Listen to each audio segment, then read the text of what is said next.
That we are, as far as we know, the biggest organic banana farm in the world. The whole world. Yes.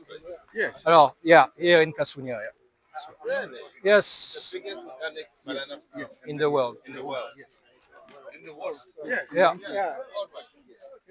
The biggest organic banana farm in the world. In the world. Yeah. Yeah. Basically, we just brought you to the closest sector because the farm is very long. It's 12 kilometers north to south. 12 kilometers, it's East Legon to Jamestown. So we're from far the biggest banana producer and exporter from Ghana.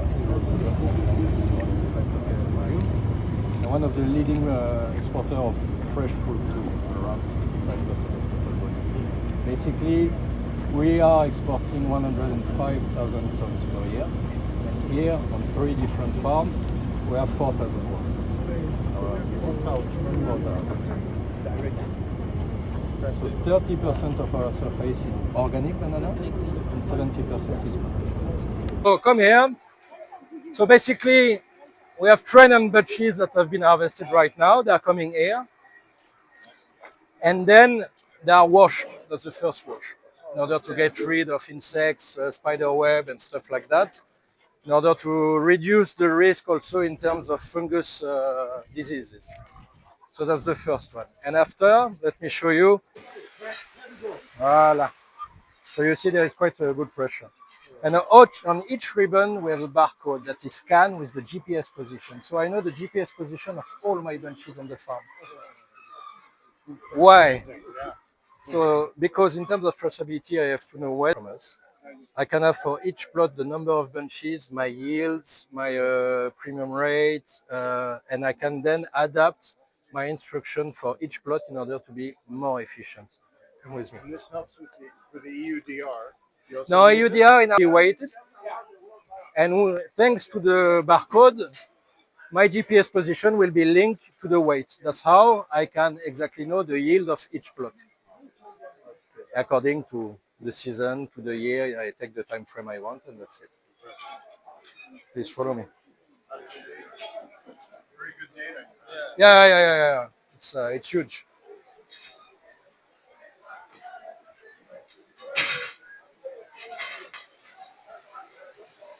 Afternoon.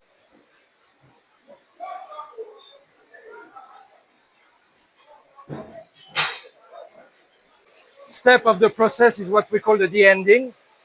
It's a very basic selection between the largest bananas and the smallest one. That is the tool that we use to weight the bunches. So you can see here, the average weight is 23 kilo. The last one was at 22.8. And that's how we are keeping our records. Once the hands have been put in this de-ending pool, then we start with the selection, the cutting, because even if we are selling a fresh fruit, we have 30 different references, which means that each one has a different specification from the other. So please follow me. Afternoon. So this is our workers in charge of the cutting. So to optimize the quality of the fruit, because our quality is all about cosmetic quality.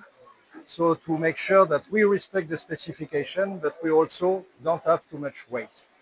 What is very important to explain also is that all our banana waste is going to our compost site that you saw when we entered. Yes.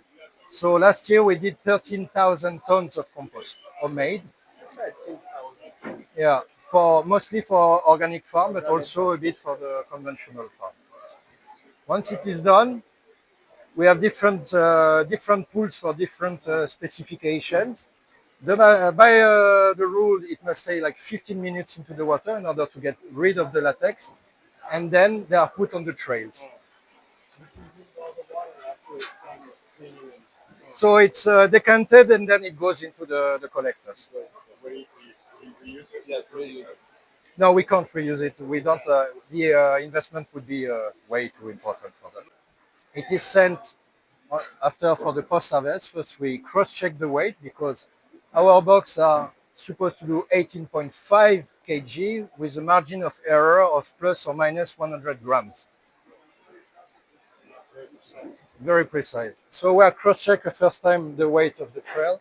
Then we put the post-harvest in order to increase the shelf life of the product, because all those bananas are going by boat to Europe. So it's minimum 2 weeks of boats, knowing that they stay in the Shed 9 in Tema Port, where we have the cold room that we manage. United States. No, it would be, I think, way too far for us. Actually, 2 days ago, someone wanted to sell bananas to Canada. I told him it wouldn't be a good idea because we would lose most probably the quality at the arrival. It's minimum to Italy or Spain. Otherwise, all the fruits going to the Sahel, Burkina, Benin, etc., goes by a truck. It's not possible. That's the issue with the banana. One figure: our group has been producing around 500,000 tons last year in Africa. Africa, so that's a lot.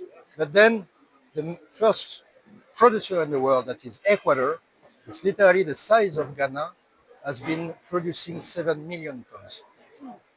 So actually we seem to be big, but we are not actually that big. And the competition on the market is ferocious. Banana coming from either Ecuador or Costa Rica. Yeah, exactly. Exactly.